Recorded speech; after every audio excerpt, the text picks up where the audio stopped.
Hey everybody, that's right, man. Welcome back to the Bowfishing Buzz, episode 67, Schmitty. Brought to you by AMS Bowfishing and Megamouth Bowfishing as well. How's it going, Schmitty? It's going good. A little bit of a stutter there. Yeah. Abdi. That's all, folks. It's going good. I think we should start calling this the BBP, the Bowfishing Buzz Podcast. BBP. The BBP. Welcome back to the BBP with MS and DS for AMS and MM. There we go. We just are saving so much time. MM. Yeah. Yep. Wow. It's going good here, Matt. We are one day late on our podcasting, but we're in the studio here. Yeah. We were late because you have been out doing some very cool stuff. Yeah, I flew back into Wisconsin yesterday afternoon. Yeah, you've had from Delaware. We'll get more into what you were doing this weekend. But yeah, I'm doing good. How are you doing? I haven't seen you much. You just came in this morning. Not gonna lie, Schmitty, lots of feelings and emotions going on right now. Okay, all right. A lot of stuff just floating around in my head. Feelings, just got a lot of stuff going on. It seems like all of a sudden everything just kind of went together here. Yeah, as far as that work related. Everything. Yeah. Today's my wife and I I saw that 27th anniversary today. Yes, congratulations. Yeah, thank you. Congratulations. Thank you. Yeah. Yep, 27 years ago we tied a knot right here in Stratford, Wisconsin at the Catholic Church right down here. And that's awesome. You probably remember him. I don't know if you remember him, Father Grossel. I don't know if he was around. No, when Father Rudolph is who I kind of remember. Yeah. Yep. So 27 years ago, the wife and I tied the knot, and the knot is just as strong back then as it is now. And that's awesome. Sincere congratulations. Thank you. That's very cool. Thank you. That's awesome. Julie's a great person. So. Yeah. Yep. So just blessed to have her be. I always call her she's my angel. God sent me an angel when we got together and hooked up. Yep. And the funny thing is, we've known each other since probably second grade. Oh my gosh, really? Yeah, that's cool. Yeah, she was a year ahead of me in school and stuff, and we just, I came downtown.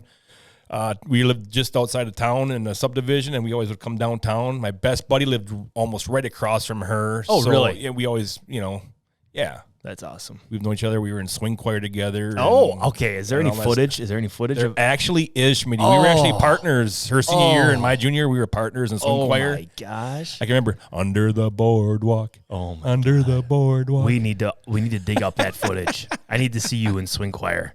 Yeah, that's amazing. Yeah, we were in swing choir together. That's amazing. Yeah, that's back in 1990. Yeah. Wow. And I remember we had Julie on here early on in the Bowfishing Buzz podcast. Like season 2 or something like that, I think. The name of it is, I think, I Married a Bowfishing Fool. Right. Yes. That was, I remember, from anybody who's watched any of our videos and whatnot, Julie's been, shooting fish with us and doing all kinds of really cool stuff. She's a killer. So you guys had some great footage even this past season. Hunting together. We enjoy hunting together. We sit in the rifle stand.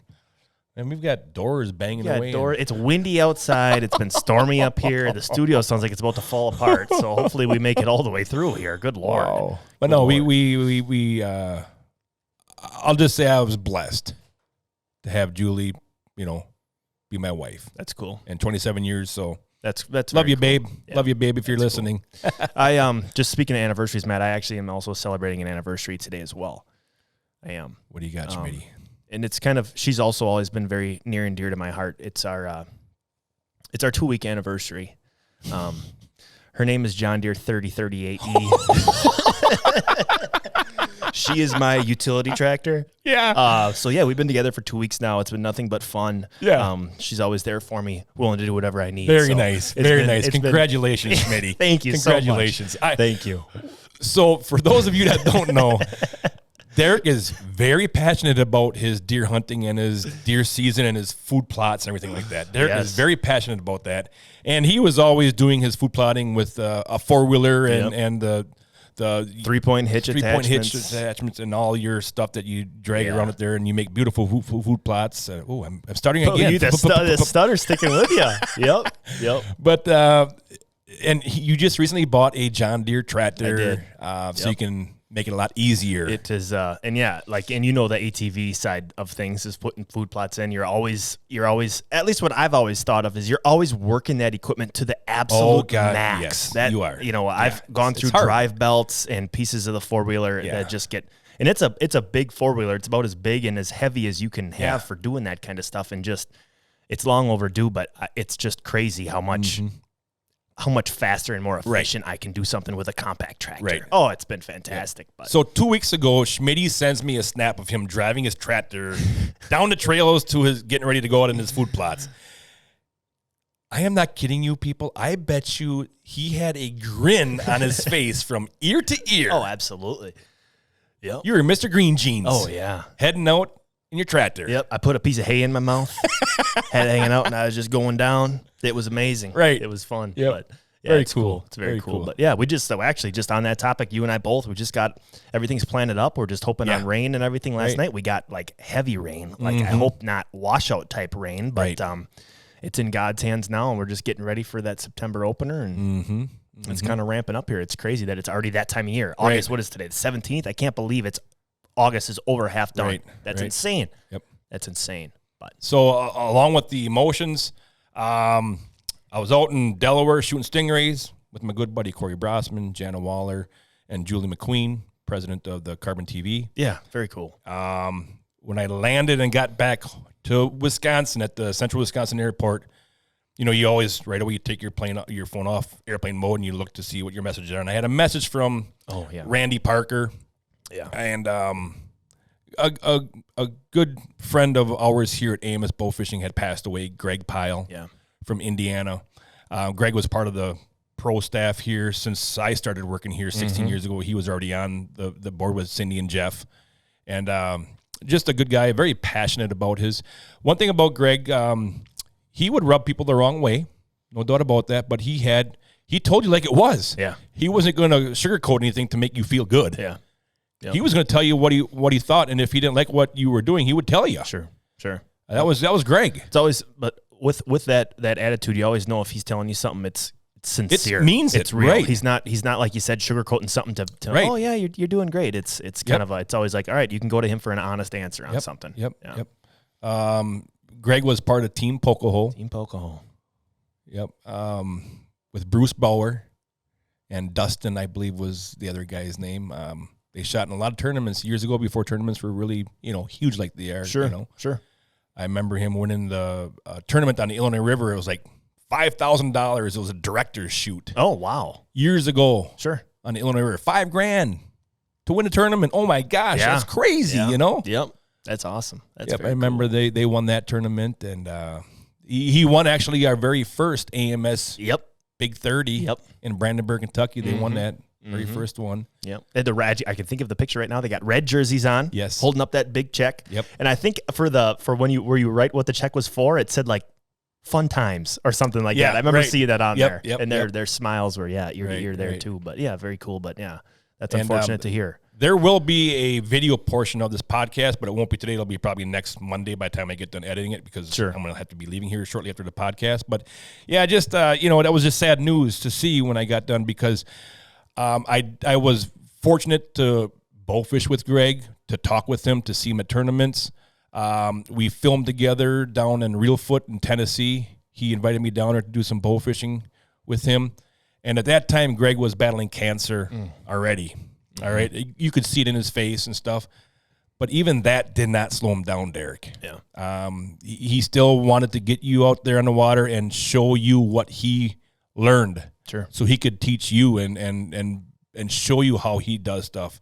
I would go to the archery camps USA in Indiana that Jason Greer would put up, where all these kids would come there. Yep. Greg was always there to take kids out.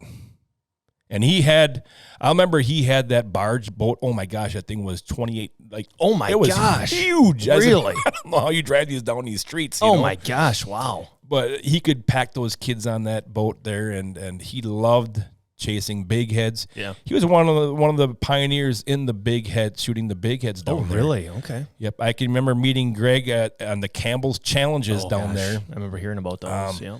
And back then you didn't have jersey, but they were like those heavy button-up shirts. Okay, sure. They were red and black, and they were heavy, and it was like 95 degrees down there. Ooh. And Greg is like one of the pioneers for chasing those big heads down there. He really was. And just you saying that about those kids too, think of that influence that he had that he maybe doesn't know of, but think of all the kids that he could have possibly gotten into the sport that are bowfishing to this day because they went out on Greg Pyle's boat back at those Archery USA camps. And I'm seeing really a lot of comments like that on Facebook.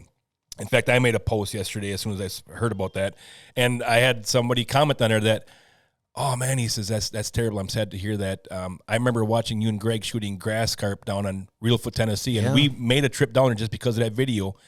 And he did say that he eventually did run into Greg down there, and it was so cool to talk to him. Really? Yeah. What are the odds of that? Yeah. That's cool. That's very cool. That's what I think of, too. I think of you guys shooting grassies. I remember footage of Tim lifting a grassie out of the water and stuff like that. It looked like a really good night of shooting, too. Right. Yeah, that's cool. That's cool. But you know, we know Greg is resting in peace now up there, and I'm sure he's on the high waters up there with a smile on his face. Heck yeah. Doing what he loved to do. Yeah. You know, he enjoyed hosting tournaments. He hosted a lot of tournaments down on Reelfoot also. He loved that body of water. So rest in peace, buddy. We're going to miss you. We love you. Rest in peace, Greg. Yeah. Condolences out to the family as well. Got that right. Yep. Yeah. And then, so along with those emotions, the anniversary emotions, Greg Pyle passing away. I see that the BA Worlds that's big news. Has been selected on, and I'm seeing all the comments, and I'm like, oh my gosh, it's crazy all the stuff that that's going on with Worlds being in Kentucky, and like I always say, Derek, you're never going to make everybody happy when it comes to tournaments for bow fishing. You're just never going to get it. But we'll get into that a little bit later on also. It's been a whirlwind couple days, no doubt about that, Derek. Yeah. Not to mention, you just got back. You were running all over the place when you were out there in Delaware with everybody that you mentioned there. You told me a little bit, and this is actually just for everybody listening. This is my favorite type of podcast to do. When you get back from a trip that I know nothing about. Right. So I get to literally ask you questions, that maybe someone listening would have those same questions, and you just told me a little bit this morning about your schedule as far as flying and the nights shooting and out during the daytime and just on repeat. You get flown back in here. It was a relatively short trip. You were just very short trip. Just hearing that schedule made me tired. Yeah. That was pretty extreme. And right before I flew out there, of course, we were shooting in the last, I believe that was our last podcast. We were going to be competing in the last WBA tournament, Schmitty. Yeah, and you had some very interesting things happen during that time span. So let's let's dive into that last tournament for you guys. Yeah, I left work last Thursday or the Thursday before the tournament. I drove down there and I met my good buddy Jody Bagalki, my teammate. Yep. And he's got a cabin down there, not too far off the Mississippi River. It's right across the street. Sure. Walk through some woods and across railroad tracks, and you're in the Mississippi River. Beautiful setup right there. Yep. So, of course, I got down there, and we went out around 10 o'clock to start scouting for the tournament. Yep. And we went to our spots that we kind of had shot in the past to see what was there, and we saw some fish there and stuff and whatnot. Saw some decent buffs in some spots and stuff, and we were coming back upriver in the airboat there, and we started to slow down to check another spot for some buffs. And as we're slowing down, we're both sitting up in the seats in the airboat, you know? Yep. And we're starting to slow down, and all of a sudden, boom, a fish jumps out of the water. Now, I've been shooting the river I don't shoot it a lot, but I've been down there enough. Right. And I looked at Jody, I says, that was a silver. And he goes, I think it was. Yeah. And how many times, just to set this, Matt, how many times have you seen a silver shoot in the river prior to this tournament? None. Zero. Zilch. Zilcho. Yeah. Yeah. I've seen a couple grassies. Sure. But I've never seen a silver carp. Mm-hmm. All right. Which is good because they're very invasive and terrible. Mm-hmm. But yeah. So we're like, whatever, no big deal. Yeah. So we started scouting this one area for some buffs. And Jody actually forgot his bow in the truck that night when we headed out to go shooting. I brought mine along because I hadn't shot for a while, so I wanted to shoot some fish to get it. But I didn't even pick up my bow now. The bow is laying behind me on the deck. Sure. Okay? Yep. We're going around. All of a sudden, we're like, oh, look at right there. Here was a nice, beautiful, big mouth buff. You can see it down there. You can see him opening his mouth. We're like, oh, nice. I need him to stay there just like that. He just sat there. We just drove right over top of him, Yep. We're like, awesome. And right after we went past that buff, we're going along, and we both looked down in front of the boat, and a fish came swimming out from in front of the boat. And you know how a fish can make one little bust of the tail, and then they just kind of glide. Yep. All right? Yep. And we're looking down at this fish, and it's swimming. It's like gliding right in front of the boat. And I'm like, what the heck is that? It was a bigger fish too. It was a thick back you could see, but of course you couldn't see the scales like you can on a buff. Sure. You know. Yep. And we're looking down, and the fish kind of went sideways. And I went, "Oh my gosh, Jody!" I said, "That's a silver. Is a silver or a big head?" I said, you know. So I turned around, grabbed my bow, and as I'm knocking my arrow, I'm going around Jody on the other side. Oh my gosh! And the fish is swimming through the grass on Jody's side, and I shoot and I stick it. Okay. I said, I got it. And of course, it goes right to the back of the airboat, you know? So I'm like, turn around. That's a state record. And it's the first one I've ever shot in Wisconsin. Yeah. I'm like, turn around. So we turn around, and we're bringing in, and now we don't have a backup shot, you know? And it was a decent fish. Yep. Josh Knutson had the previous record at 14 pounds something ounces. For a silver. Yep. And I knew this was bigger. And so Jody had to get down there and be gentle with it, because when I shot it like in the chest area, and then the arrow went up into the fish's gill plate. And as the fish is sitting there dragging along the boat, I can see that gill plate is tearing up, and I can see my point and all that stuff. Yep. All right. So Jody gaffed it. We bring in the boat, and I'm like, dude, that's a state record, man. How cool does that have to be? The first one that I've ever seen or even had a chance to shoot at in Wisconsin. Yeah, and it was a big one. And it wasn't a cheapie. Yeah, it wasn't a cheapie either. It was a solid fish, too. Oh, yeah. It was crazy. That's wild. So we get in the boat, and we take some pictures of it and put it in a barrel. We weighed it, and I think it was like 26.8, 27.1 right in there. But Jody didn't have the Clow scale, which you can use for recording for BA records and stuff like that there. So we called Lee Ruff, who was scouting a different section of the river, and we met him like at, 2:30 in the morning at the boat landing where he was at, and he had the Clow scale, but then he couldn't find his 2 pound. Oh, 2.5 pound weight? His 2.5 pound weight. Gotcha. Yeah. Yep. So when we got back to Jody's place, we wrapped it in a couple garbage bags and then put it in the freezer. Sure. Until I had a chance to do all the official weighs when I came back home. Yeah. You just tell everybody, Matt, what do you need that 2.5 pound weight for? You need that 2.5 pound weight to verify that the Clow scale is accurate. Yeah, that it's calibrated. That's calibrating. So one thing with the Clow weight is usually it'll read, when you put that weight on there, it'll weigh 2.4 or 2.6. Gotcha. And that's okay. That's acceptable ranges. Acceptable ranges. Gotcha. Yep. I think ours, when we did the official weight, was 2.4. Okay. Is I think what it did. Yep. Mm-hmm. Cool.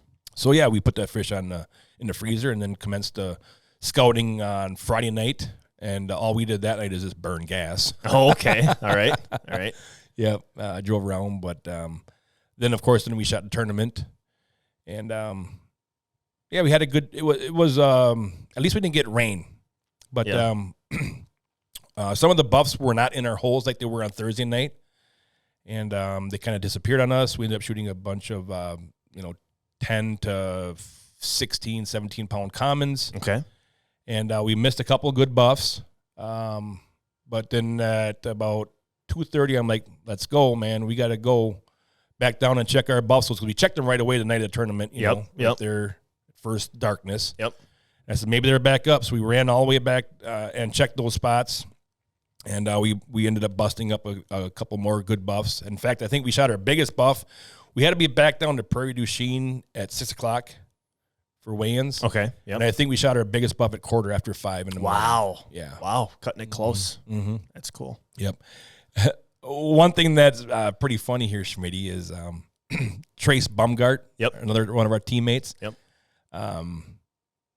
Trace weighs about $115, maybe. Okay. Wet. Okay. Yep. All right. So it's like 9 o'clock. We just had started into the tournament. Yeah. And I saw something which at first I thought was a fish, but I realized soon it was not a fish. It was a piece of wood down in the grass. Yeah. Happens to the best part of a stump. Yeah. And out of the corner of my eye, I saw Trace draw his bow, and I'm like, I don't think he's shooting at that. And he shot, and he was shooting at it, and he smoked it. He nailed it. Yeah. Yeah, he smoked it. And we couldn't reach down because it was too deep for him to reach down and turn that QT shaft to pull it out. Okay. And I'm like, you're not getting that out, Next thing I know, I look behind in the airboat, and here, Trace is stripped down to his underwear.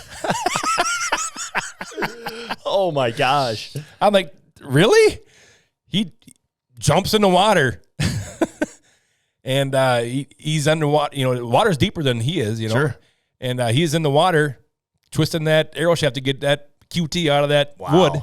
And he got it. He got her. He got it. He got her. That should be our new slogan for those QTs. You love them so much, you'll strip down to your underwear to go get them. Get them. Yeah. There you go. That's cool. That's awesome. Yep. Wait, props to him for going down there to get it. Absolutely. And then then you're all wet for the rest of the tournament night? He stripped down, he stripped down his underwear and stuff. So we were heading to a different spot, and he goes, I'm going to stand up a little bit so I can dry off as we're going to this other spot. Yep. So he dries off, okay. Puts on a pair of shorts and his shoes and I think a shirt now. Okay. Right. So we're going along the bank and boom, we hit a stump and he falls off the front of the boat into the water again. All right. So it was like as soon as he got dried up, he's back in the water. Oh my gosh. But we're not done yet. Oh geez. We're not done yet. Okay. So now it's like 1:30 in the morning and we're going along a flat that came out, and it was shallow water. Yep. And we're right on the edge of the drop-off right there. And I'm on the left side of the boat, so I can't really see much. I'm not really paying attention to the right side of the boat. I'm paying attention to the left side of the boat. Yep. And all of a sudden, I hear commotion. I look, and here's traces in the water again. What is going on here? But this is funny, okay? He shoots a carp out there on that flat. Okay. He's pulling it back in, and his line breaks. Oh. Okay? The carp is swimming, trying to get off this flat. He jumps in the water, runs on top of that flat, and grabs his arrow and throws a carp in the boat. Oh, my God. That's amazing. That's legendary. Hats off to Trace. That's awesome. You bet. Wow. Wow. And I didn't know that's what he was doing until like 10 minutes later when they told me what he actually did. I was like, oh, really? I thought you just, I just heard a commotion over there and looked, and you were climbing in a boat, and I'm like, oh, he fell in again. Oh, so you didn't even see him go run out to get the fish? All of a sudden you just look over and here he is? I didn't see him shoot the fish. I didn't see him go grab his arrow, nothing. I just saw him climbing in the water. I'm like, oh, he fell in again. Oh, my gosh. He just likes getting wet, I think. Yeah, so that was kind of funny. Wow. Yeah. So, we headed back down to weigh-ins, and we ended up taking first place in the Big 30. Booyah. Heck yeah. Yep, and we ended up winning the Big 30 Team of the Year for Wisconsin. Awesome, Matt. That's very cool. So we won that, and great job to the WBA for hosting another great year of tournaments, and all the people that all the board members that are on there, and everybody that is hands-on in tournaments and stuff like that. So very cool. Another great season for the Wisconsin Bowfishing Association. Sure. This goes to the WBA and to you and your team for winning Big 30 Team of the Year. There we go. Well done. That's awesome. That's very cool. Thank you. That's very cool. You. Well done. Yeah. That's cool. Thank you. What was the weight of that silver, Matt? Did you say that total weight for that silver, or we want you holding off to go into a little bit more of a story with it? Well, here's the deal with that silver is, so it could be a BAA Wisconsin state record. Yeah. It can be the Wisconsin Bowfishing Association state record silver, and it can also be the Wisconsin alternative. Yep. For the state of Wisconsin record. Yep. So now one thing with it, getting it weighed in for the BAA and the WBA is we could use that Klaus scale once we got back here. So I brought the fish back frozen in the cooler. But now I had to go find a certified scale for the state of Wisconsin alternative method, which is bow fishing, spear, or crossbow. Yeah. All right. So right down here, Stratford Family Foods was kind enough to let me bring the fish down there and put it on their scale. And then I had to contact the fisheries biologist, and they had to identify it. And actually, I contacted, just kind of, to tell you how rare these fish are up here right now yet, our local game warden did not want to come and identify that fish because he said he's never seen one. Wow. Yeah, so that definitely shows how rare they are here. So he's like, maybe you need to take it up to Wausau and have the fisheries biologist. I would feel much better if they were able to identify the fish. Mm-hmm. So then I had to get all weighed here at the Stratford Family Foods, and I took it up there the next day, and he came out to the truck and identified it, and yes, it was a silver, of course, and all that stuff, but he wanted to look at it just to verify it. Yep. So I had to send in the paperwork for that, and then once that was done, Derek, we came down, and you and I went out in the back, and we did a little video on how to properly, what's the steps on how to weigh a potential state record with the Klaus scale and the 2.5 pound weight. So we did all that stuff, and it ended up weighing. So for the Wisconsin, it was like 26.7, I think it came out to. Okay. For the BA, it was 26.4. Okay, gotcha. I believe. Gotcha. Yep. That's cool. So you almost doubled the record that was standing at 14 pounds. But actually, you know, just to show you, the night of the tournament, another team shot a 22-pounder. Jeez. Yeah. Okay, so they're starting to be a little bit more common, and that's not a cheapy silver either. No, not by any means. Wow. So they're starting to come up, and this year we had some really bad flooding going on the Mississippi River this year. Sure, so they could have easily got up through the backwaters, through the locks really easy this year. Yeah. So I'm thinking in the future we're going to be running into more of these down here on the river. For right now, Matt, let me ask you this just from a perspective of these two fish that were shot within 3 days of each other, your record and then this other 22-pounder. Those are two very good-sized silver carp. Yeah. For around here. Absolutely. We don't have a ton of them. No. Do you think that the couple of silver carp that have made their way this far north could be of a bigger caliber of fish because they're not competing with thousands of other silver carp like they are down south? And when you think about how nutrient the Mississippi River is up here, it's a fish factory. Oh, yeah.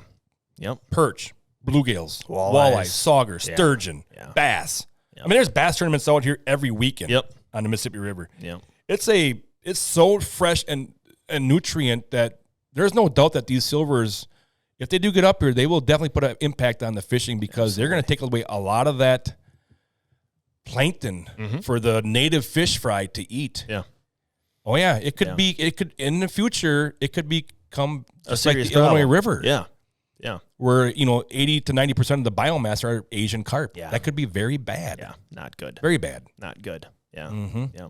And that's interesting. Just, less of them, but bigger because they haven't depleted their own food source yet. Right. Yeah. And just to show you, so that one, of course, weighed 26 pounds. Yep. All right, Schmitty. Yep. We've got a couple of BAA records that we're going to run through here, and one of these is going to make you go, wow. Oh. All of them will, but there's one in specific that's going to make you go, wow. So I'm going to start with the first one here, Schmitty. We've got Will Bleshmid on his BAA West Virginia state record smallmouth buffalo weighing 18 pounds. Heck yeah. Nice shooting, Will. Very cool. Next on the list here, we've got Bradley Britt. Congrats on his BAA Tennessee state record grass carp. 76.9 pounds. Ooh. Yeah. We'll give him an applause. Nice fish, Bradley. Good Lord. Nice fish. Yeah, that's awesome. How about this one here, Schmitty? We've got Caleb Couch on his BAA Alabama state record silver carp, 42.6 pounds, Schmitty. Oh, my gosh. Stud right there. That is a stud. Good God. That's a biggin'. I just seen yours. Yeah. Double that. Oh, yeah. But not quite double, but add a lot of weight to that. That's insane. That's a good one. That's a big silver. Good Lord. Oh, my gosh. Can you imagine a 42? We need to do that again. He gets double whammy applause there. Good job. Can you imagine a 42-pound silver carp jumping in the air? I don't think they get that big. I don't think they jump. They can't do it. To be honest with you, I don't think they can jump when they get that big. They just put a hole in the boat. Yeah. Seriously, if you're going along, oh, God, what was that? It'll be a big cruise missile at you. Yeah. Good Lord. That's wild. Yeah, that's crazy. That's crazy. Next here, Matt, I'm going to walk you back. Let's go back. I want you to start from step one. We referenced earlier you were out in Delaware with Corey Brossman, Jana Waller, Bound Chronicles, Julie McQueen, CarbonTV. I'm going to ask you a couple questions about it, and we'll just go through it. I don't know much about it. Just explain it to me, just like we're doing, with our other stuff that we're talking about. You're going to interview me, Schmitty. I am kind of. All right, let's do it. So how did this, getting this, if I may, all-star cast together? When did you guys have this plan for a while? Was it spur of the moment? When did you guys start to think that you guys should go out and kind of do a trip like this? So Jana Waller had contacted me early to mid second week of June. Okay. And said, hey, Matt, she says, I want to do another bowfishing episode for my show, Bound Chronicles. Cool. Very cool. And I would like to bring my really good friend, Julie McQueen, along, who is a president. She owns CarbonTV. Yeah. Yep. And which we are uploading to. We've been for 2 years now. It's a fantastic place to watch outdoor content. And I was like, well, I says, it's kind of slowed down here a little bit. The spawn is kind of wrapping up here. And I've got a tournament coming up. The AMS Big 20 is coming up. So we had to get everything ready for that. Yep. And I was like, how about we do something next year, Jana? Just because, things are slowing down here now. How about we do something next year? Yep. She's like, well, we really would like to do something this year. So I was like, okay. I said, well, I have to go down to the Jared Ashmore Youth Tournament in Kentucky on June 15th. Maybe we can hook up after that, and we can do some filming after the tournament is done. Sure. And Jana was getting married. She was beginning to be getting married down there. So, of course, we couldn't do that during her wedding and stuff like that. I saw her Facebook name changed. I saw that. Yep. So, congrats to them, Jana and John. Yeah. Congrats, for guys. getting Very cool. tying the knot down there. And, she was going to be moving from Montana to Utah, so she had a lot of stuff going on that time, so it wasn't going to work. So I said, all right. I said, I got one more bone to throw at you. How about Delaware Stingrays with Corey Brossman in August? She's like, yes. There you go. Perfect. Let me check my schedule. Let me call you back. I'll talk to Jules, and we'll see. So that's what they did, and everything worked together, and we planned the dates. We knew it was going to be a short, fast-paced trip, but so that's kind of how the trip and everything was put together. Gotcha. Yeah. Gotcha. Okay, cool. That's very cool. So let's see. What day did you fly out here, Matt? I flew out on Sunday. So just start us from flying out of here. You flew out of Wisconsin, got over to Delaware. Just start us off from day one. So my alarm clock went off at 5 o'clock in the morning. So I'm just going to go look at my calendar here. So I flew out on August 13th. Okay. All right. August 13th, Sunday, my alarm clock went off at 5 o'clock. Had everything packed already, so I just jumped in my truck and headed to the Central Wisconsin Airport. Flew out at 7 o'clock, flew to Minneapolis. Then I flew to Philadelphia Airport, and I met Chris from our camera guy out there, Chris Chalfant. Yep, he's done some stuff for us in the past. He's great with the camera. That's very cool. Yep. So I met him there, and then shortly after, Julie McQueen showed up, and we met down at the baggage claim, and then we waited another couple hours for Jana's flight to come in. She, got there, went and got her rental car, and then we had to drive 2.5 hours down to Corey's, where he's got his camper and all that stuff at the Tuckahoe RV down there. Okay. In Dagsboro. And so we got down there around 10 o'clock at night. Okay. All right, so got up at 5 a.m. We finally got there at 10 o'clock at night. Corey had clients on the water. Okay. All right. But his friend Jeremy Geip, who last year took us out. He was a cameraman last year, and he made us some amazing Stingray cheese fries. I remember that video. He's got his pontoon all rigged up with lights and stuff, so he gladly, and we really appreciate it, he took us out that night. Yeah. We shot a couple Stingrays just to kind of get our feet wet a little bit, so Jana and Julie could kind of see what's going on here and stuff. And we shot some cow nose that night. And ended up going to bed around 4 o'clock in the morning. Oh, my God. Yep. That's almost a 24-hour day right there.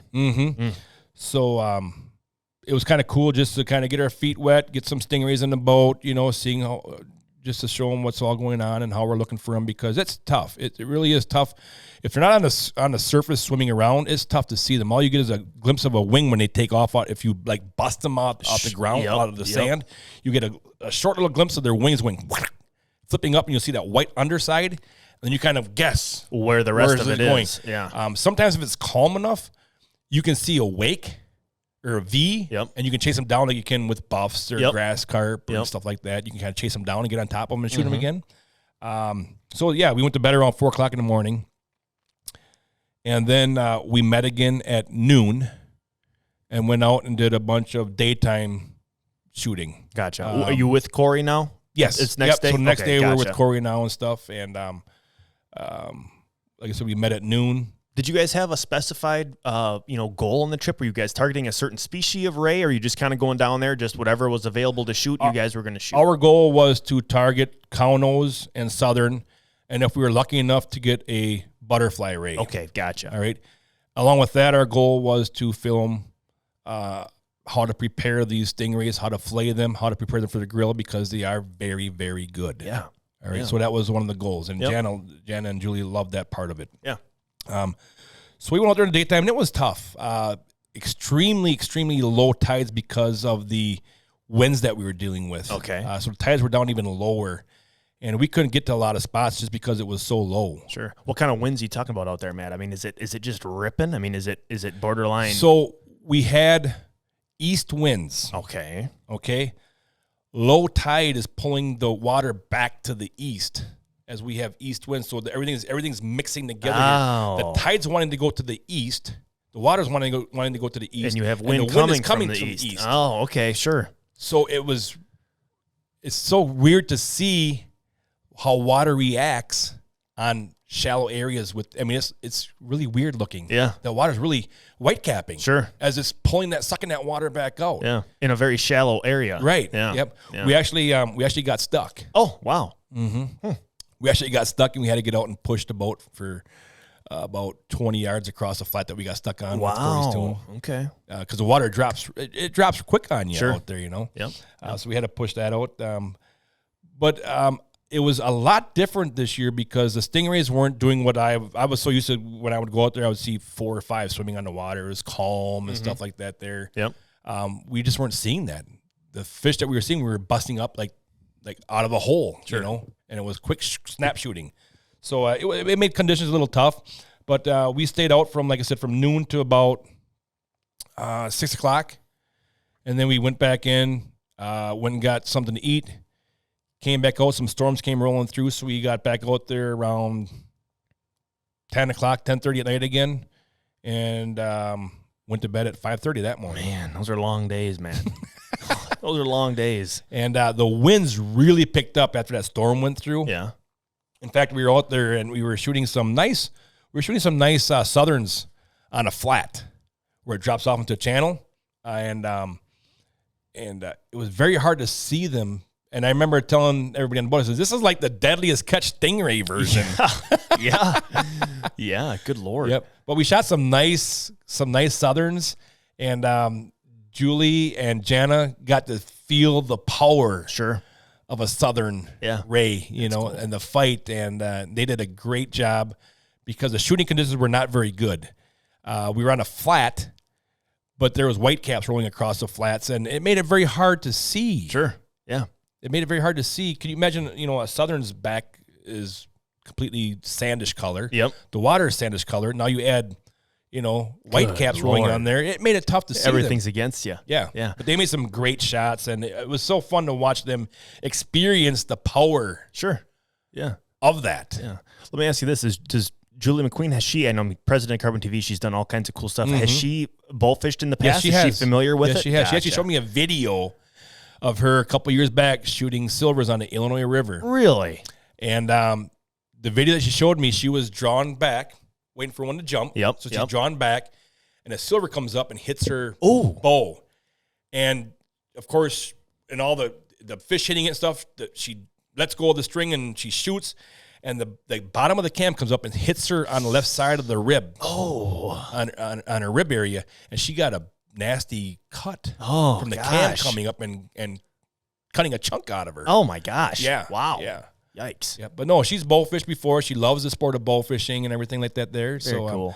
One thing that's cool is it's always neat to see people just do stuff instead of just kind of stand back and wait for guidance. Yeah. So, I mean, we'd get a stingray on and stuff, and she'd be watching it, and she'd, I'll put it back up. We put the backups in it, and then she grabs the gaff, and she gaffs them and brings them in the boat. So it's cool. Awesome to see, that people doing that type of stuff. Right. It's just doing what they need to do out there. So it was really, really fun. And then we flayed some of them up. Some of those pictures. Good Lord. Yeah, we flayed some up. And the next day we put them on ice and on a cooler, in a big cooler Corey has on the pontoon. And then we showed everybody, we filmed it, how to flay them, because you can get 4 flays out of, you get 2 on the top wings, which are good size flays. Yep. And then you flip it upside down and you can get 2 more smaller flays on the bottom side of the wings. Yep. Yep. All right. And so the last day we were there, we met at noon, and we went out until 4 o'clock in the afternoon. And now here's something that I'd like to tell everybody, okay? Just like there is around here with bowfishing, you have people that we have issues with. Yep. Okay, you might have somebody that, with issues with the lights or the noise or bowfishing and stuff like that. Mm-hmm. Well, Corey has the same thing out there in Delaware shooting stingrays. Yep. All right? we actually have this spot we call Crazy Man Cove. Crazy Man Cove. Yep, Crazy Man Cove. I wonder what's in that cove. They've had a couple of runs in with somebody that they don't know over there, but there's a bunch of big houses over there.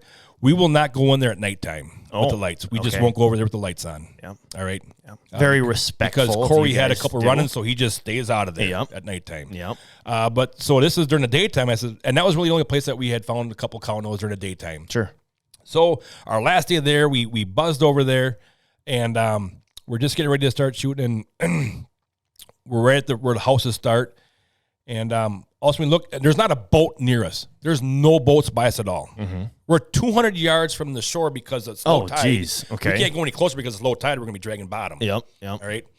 So we're just starting to get going and stuff, and we looked off to our west, and we can see 3 dots coming right for us.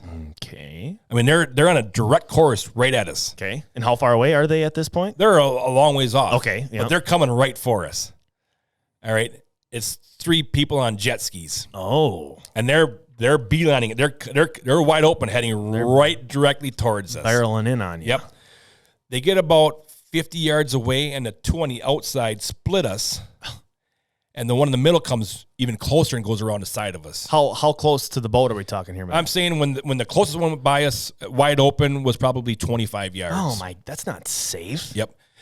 They all met back up behind us, and they went to our right and sat there and floated in the water right next to us. How far were they when they all met up? Were they 40 yards. Oh, so they're right there. Yep. So we're sitting there, never said a word, never did anything, and they're just sitting there. And now we can hear somebody communicating with them from the shore. Like yelling to them? Yes. Okay. Yep. We can hear a lady saying, "That's the boat. Oh, my. Do circles around that boat. Do circles around that boat." Okay? So we know what's going to happen here. Mm-hmm. We know what's going to happen. We know what's going to go on right here. So we're just watching them and waiting for them to make their move. Yep. Because we've got the cameras to catch it all. Yeah, exactly. You're gonna have concrete proof if they do something stupid. So they're just sitting over there, not doing it. You could tell that they didn't know what to do. They didn't know if they should come over and do that or just hang there. Sure. They were like, you could tell they were trying to come up with a plan of what they should do or if they should even do anything. All right? Yeah. So I'm like, Corey, let's just go the opposite direction. Let's just go straight away from them. All right? Of course, we went like 10 yards, and I shot a stingray. Okay. Yep. So now you're giving them a show. Okay. So now I'm fighting this stingray. All right. Now they start up their jet skis, and they are going to come around us and go in front of the pontoon. I'm pulling in the stingray. I got it right by the boat. It's flopping out of the water and it's splashing and stuff like that. We're fighting it. And they come within 25 yards of us, all 3 of them. Chris pulls up his big Canon camera and hits record. Yeah. Good. And they just kind of looked at us and were like, "What's up?" We didn't say that. We helped put our arms like, "What are you going to do? What you want? What do what do you want?" Yep. And they kind of looked at us and stared at us, started up their jet skis, and away they went. Man, that's bold. I don't know what they – with everybody having a cell phone on them too nowadays, you can't be doing that kind of stuff. Yeah. And Corey knows some of the local Delaware Game and Fish officers over there. Sure, yep. So he called them up just to tell them, okay, what happened here in the area and stuff like that there and stuff. And they called them back and stuff and talked a little bit. But, that just goes to show you that and that's not the first time Corey's had. He's had people do circles around them before too. And but yeah, that's what goes on over there just as well as it goes on down south here in the Midwest or wherever. You still got to deal with some of that stuff. That's too bad. You guys were being considerate. You're 200 yards away from shore. You were not doing anything wrong. No boats around, nothing, and you guys got targeted by people for some God knows reason. You could tell reason. that she had to call those guys, and they came from somewhere. Sure, and she called them from the house and said they're here, and wherever they were, they came back. Exactly. Oh, my Lord. Yep. That's terrible. The highlight of the trip was grilling those stingrays. Yeah, let's get into that. And like I said, if you have, it's going to be on YouTube. I took a bunch of footage of all this. So what we do is we fillet those stingrays out of their wings. We fillet the meat out of there. Do you fillet the mat as soon as you shoot them, or do you throw the whole? We put it on ice because we're filming this stuff. but it's best because a stingray is just like a shark. Okay. Once you remove them from the waterways and they eventually pass on, they release their urine through their skin. Oh yes, I have heard that. Okay. Yep. So that can go into the meat and it can make it taste not the best tasting meat. Yeah. No one likes likes to eat some pee. Yeah, I don't like piss flavored meat. Right. It's not good. Yeah. Yep. So yes, we either throw them on ice right away, or you need to flay them right away. Gotcha. And put them on ice. Okay. So we show how to flay them, and what we do is we'll take them fillets and we'll soak them in like Sprite. Oh, 7 really? Up. Okay. Some citrusy type. Yes. Okay. Yes. Because in those fillets, there's some red that you can't get out because it's just down inside these. And the meat looks so weird because it actually looks like a rib cage. That picture was crazy. It looks like a rib cage, but there's no bones in there. Yeah. It like opens up like an accordion almost. Yeah, exactly. Yeah. But that pulls all that red out of there and stuff. Nice. And you can put some lemon juice in there, but soak it in there for at least 12 to 24 hours. Oh, that long? Okay. Yep. Gotcha. Yep. And so Corey took it out of there. We put it on a flat top grill. Oh. And it looks so. You're looking at that and you're like, that looks so weird looking. Mm-hmm. It doesn't look like it's going to be good. Yeah. It doesn't. It looks odd. Yeah. It looks like you're frying up a rib, but it's not. It looks like it's cartilage. Yeah. Okay. But it's not. Yep. But man, once that stuff starts turning brown on the grill, you start cutting it up, tearing it apart. It turns into exactly like a chicken stir fry. Really? Oh my gosh. And the meat is soft. It's tender. It did look like shredded chicken. When you showed me that picture, I'm like, oh my gosh, it looks like a grill full of chicken. It's awesome. Wow. It's awesome. So what Corey did is he made his famous nacho stingray dip. Oh boy. Okay. It was amazing. Wow. So he put a whole bunch of that stingray meat in a bowl. Okay. It's grilled at this point. He's got it all grilled up right now. Yep. He put Tostitos spinach. Like a creamy spinach dip. Okay. Over top of that, 2 jars of that. Mixed it all up in there. Oh, God. That'd be fantastic. Put it in another container and flattened it all out. Yep. Then he put a whole bunch of jalapenos on one side. Oh. And then he covered that up with bacon bits. And a whole bag of shredded cheese. Oh, my Lord. More bacon bits. Oh. Put it back in the grill and let all that stuff melt and gooze on top of that. God. Oh, my God. Then we pulled it out of there, and we had big nachos. Oh, my gosh, Derek. Oh, that sounds amazing. It was awesome. That sounds amazing. It was awesome. So what taste does that stingray have? If you had to compare it to something, what would you say it tastes like? To me, it tastes a little bit like crab. Oh, geez. Wow. And lobster together, kind of little together. Lord. Mm-hmm. Kind of that soft, rich, almost salt, little bit of salt flavor, and then we added some barbecue sauce to that too. But yeah, it kind of had the texture of a crab, scallop. Oh, okay, kind of taste to it. A scallopy taste to it. Yep. But man, Derek, that was so good. My God, that sounds amazing. So then now Jeremy Gipe gets the rest of the other meat there, and he makes his amazing stingray cheese fries.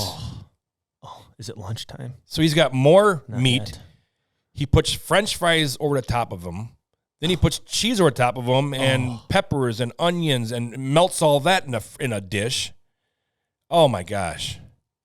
I'm not kidding you. Some of the best tasting seafood that I've had. Oh my gosh, that sounds amazing. It's great. That sounds amazing. I'm actually going to have Corey send me some out here so we all can try it here. I was going to say, did you bring any back? Because that so sounds good. fantastic. It's amazing. That sounds Very amazing. Mm-hmm. That's wow. Wow. Just let me ask this, Matt, just about that filleting process. Does Corey use just like a fillet knife to fillet those rings? Yeah, just your typical fillet knife. They fillet just shreds easy. it right up. They fillet up super easy because there's no bones. No bones to worry about. No, there's no bones. Wow. Mm-hmm. Wow. That's wild. So then we ate the stingray and stuff, packed up our stuff. Yep. Loaded a rental car, went back to Dagsboro where Jana and Julie were staying at a motel there. Okay. So they ran in, got their suitcases. Then we drove all the way back to Philadelphia, got there around 10:30 on Tuesday night, and then, Tuesday night. Okay. And then Wednesday morning, we all flew back home. Wow, that's a compact trip right there. Yeah. Good Lord, a lot happened in just a couple days. Yeah. Mm-hmm. Wow. Well, that's cool. That's very cool. Mm-hmm. No butterfly rays. We did not see any. We went to a couple spots, but just unfortunately, that's hunting. Sure. Yep. That's what you're doing is you're hunting for them out there. Yeah. We went all over the place, but just never ran across the old butterfly ray. Yeah, that's just the way it is. What it is. Yeah, that's interesting. It's not like we didn't put in the time because good. Just hearing this schedule, I'm like, we were out till 4:30, 5 o'clock every night that we were there, except for the last night where we had to get up and get to the airport and get all checked in and stuff. Right. Yeah. Well, it sounds like a fun, successful trip. It was a great trip. That's cool. It was great to meet Julie, and actually, while we were out there the first day, Julie looks at me and she goes, she says, by the way, AMS Bowfishing has been nominated for a couple of CarbonTV awards. Ayo. That's what I'm talking about. Booyah. Nice. So we're going to have to get that together. It's Best Kids moment, and Best Fishing moment. Oh, heck yeah. So I haven't had time to look and see what those clips are. So we're going to have to get that out there. And we really, really, really, really need you guys to go there and vote and pick for us because that's huge. Yeah, that's awesome. We've been nominated for two CarbonTV awards. Yeah, in our 2 years on CarbonTV, we've been nominated for 2 awards. Do you know when that voting starts, Matt? I didn't even get a chance to look at the stuff that Autumn sent me. So, yeah. Cool. I'm going to have to go look at that and get that out there. Cool. Yeah, that'd be awesome. Yeah, we sure would appreciate a vote there. That's very cool. Right. That's very cool. Yeah. And I'm sure Chris snapped a bunch of awesome photos and video. Yeah. Mr. Chris Chalfant, he's always done a great job. He knows his way around a camera, that's for sure. So that's cool. That's very cool. Came back and got back home around 4 o'clock yesterday afternoon then. Nice. Nice. And had good flights. Yeah, well, that's good. That's good flights. That's good. Nothing was delayed or nothing. So yeah, that's good that you were, because last night got funky around here. Yeah, weather was bad. It got really stormy. That's good. You're always worried when you have 4 people from 4 different parts of the U.S. trying to get to one location. Yeah. It's more likely that it won't work out all at the same time than it will. That's lucky. Luckily that we were all able to get there on the same day. Yeah, cool. Yeah, cool. Delaware Stingray 2023. Yep. Cool. That's awesome. That's awesome. So then another thing that we got going on here, Schmitty, is the BAA Worlds. Yep. This is a big topic of discussion here. It was huge on social media yesterday. I loved it. Yeah. Yep. So let me just, before you get into that, Matt, what is your personal feeling on Worlds 2024 being in the state of Kentucky? Great. Okay. Gotcha. Yeah. It's centralized. It's a good location. You got a lot of rivers that teams can go on. You got a lot of big bodies of water to separate teams out. Yep. It's awesome. Yep. So here's the deal. Anybody can put a bid in for where they would like Worlds to be it, but if you're putting a bid in, you have to have a team that's prepared to host a tournament. Run the tournament. Yeah. Fish disposal, boundaries, where it's going to be located at in your area. Which we know is a lot to take care of. Yep. So what it came down to, Derek, is there was only one bid that was put in for Worlds. Wow. So hats off to, let's see here. Justin Cook, Max Wadlington, Will Miller, and Starlene Mans for stepping up and putting a bid in and wanting to host this. Yeah, that's awesome. Good for them. So there's a lot of topic about the Asian carp. As we've all known, if you're following bowfishing tournaments the last couple of years, big heads are a huge topic in the tournaments. Yep. They're shooting some giant big heads. Big old big heads. Yeah. Yeah. And some people think that there should be a cap on the big heads. A limit on big heads. A limit on big heads. Because it is a big 15. It's not a big 20, it's a big 15. Gotcha. Kind of similar how we had a cap on the 10 buffs you could weigh in up here at the big 20. Right. Yep. But. Yep. I know what you... But.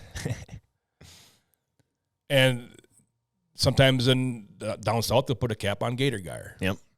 But there's a difference between putting a cap on native species versus a invasive species. Right. Right. Right. There's a difference there. Which buffs and gator gar are both native to their given areas where there's a limit on them at a tournament. Right. The reason that we put a limit on our buffs up here is 10 only is because there's only a few bodies of water where buffs are to be at. Mm-hmm. And I do not want to have 60 boats going to one body of water. Yep. Asking for trouble. Yep. So that's why we do that. And same as down south where they have gator gar tournaments, so limit on gator gar because they're native to the waters down there. Yep. All right.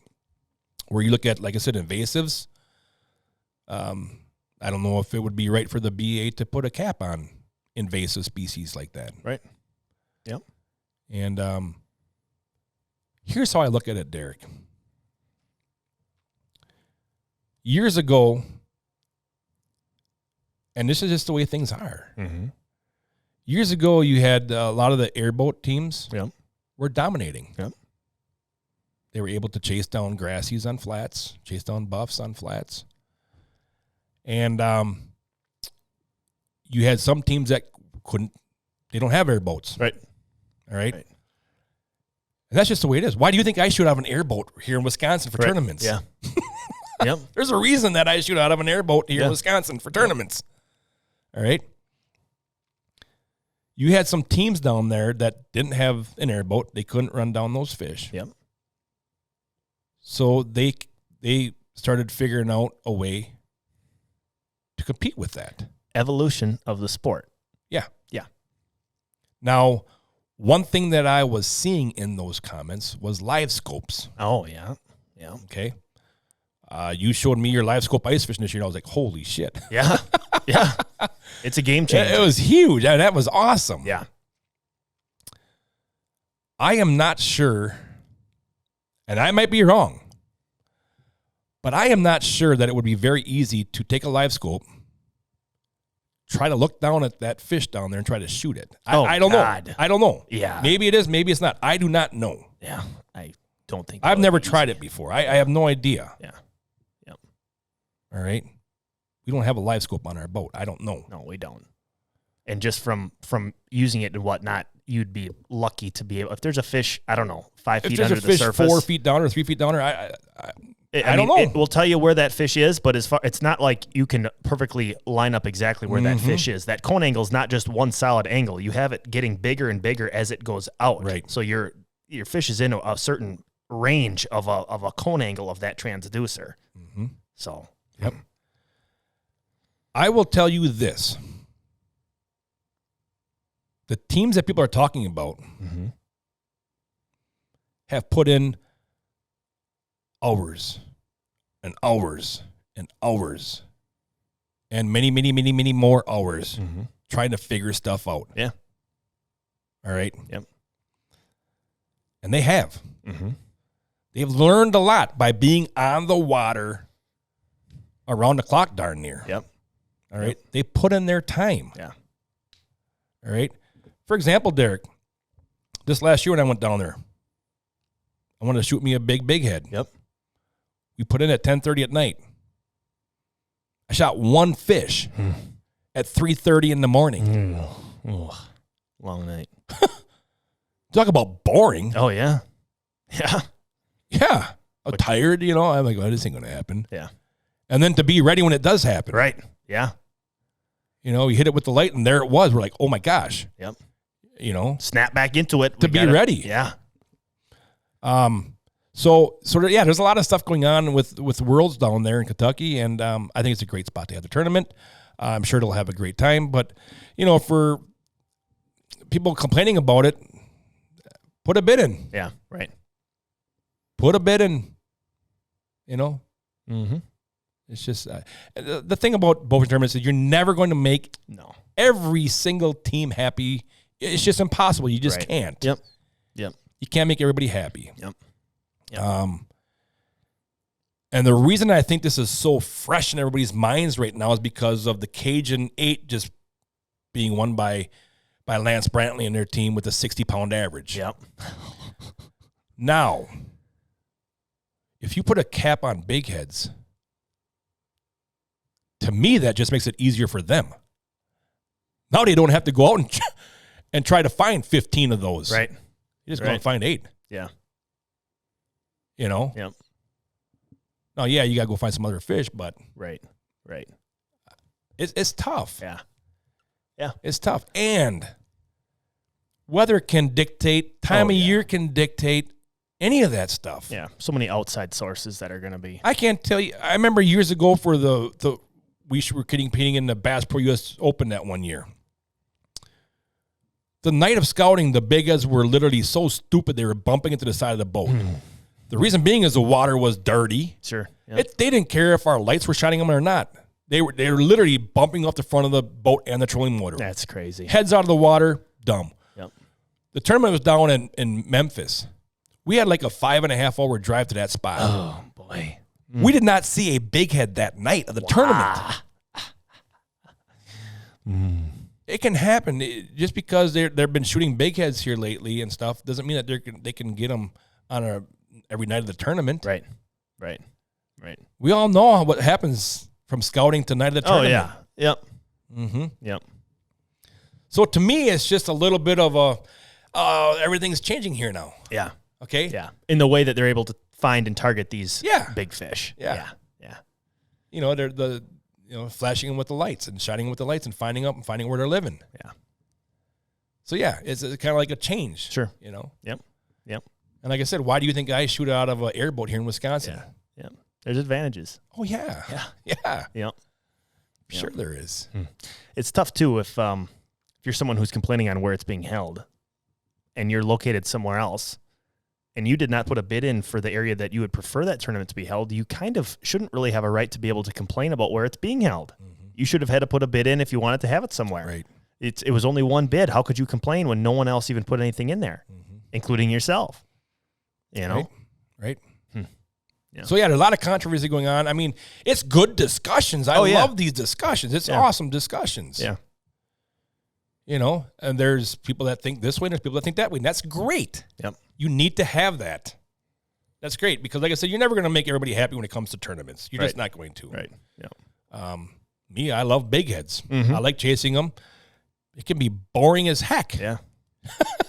It can be frustrating as heck. It can be frustrating finding grass carp. Right. You know, there's a technique to chasing down fish with airboats. It's all. I mean, what they do is awesome. Yeah. Hats off to them. They're getting it done. Hats off to these guys going out and finding these big heads and shooting them. Mm-hmm. Yeah. It's awesome. Yeah. Put in the time and money to do it too. So yeah, it's not like they just stumbled across them. It's like you said, hours and hours of work and learning some stuff. Yeah. Mm-hmm. Yep. It's awesome. So I love these discussions. It's awesome. I'm glad we have these. You know, but like I said, there's only one bid put in. There's only one bid put in for Kentucky. And Kentucky's a great place. Yeah. Oh, yeah. Target-rich environment. Yeah. Awesome state. I love Kentucky. Yeah. Mm-hmm. Yep. So that's my 2 cents on that. That's Matthew's opinion on things. Matthew knows everything there is to know about bowfishing tournaments. I know. Not a lot. Yeah. Well, that's cool. That's good. Discussion is good. Yeah. Getting people talking about it. That means people care. Absolutely. So. Mm-hmm. Yeah. Oh, there it is. Episode 67, everybody, from the Bowfishing Buzz. We hope you enjoyed this podcast. We hope you have a bunch of good luck on the waters. There's still some good bowfishing left. I'm heading out here probably next week to do some more bowfishing, Smitty. All right. You darn right. We're going to have some fun. So from all of us here at AMS Bowfishing, we wish you the best of luck. Remember, aim low, think big. Thanks for listening, guys.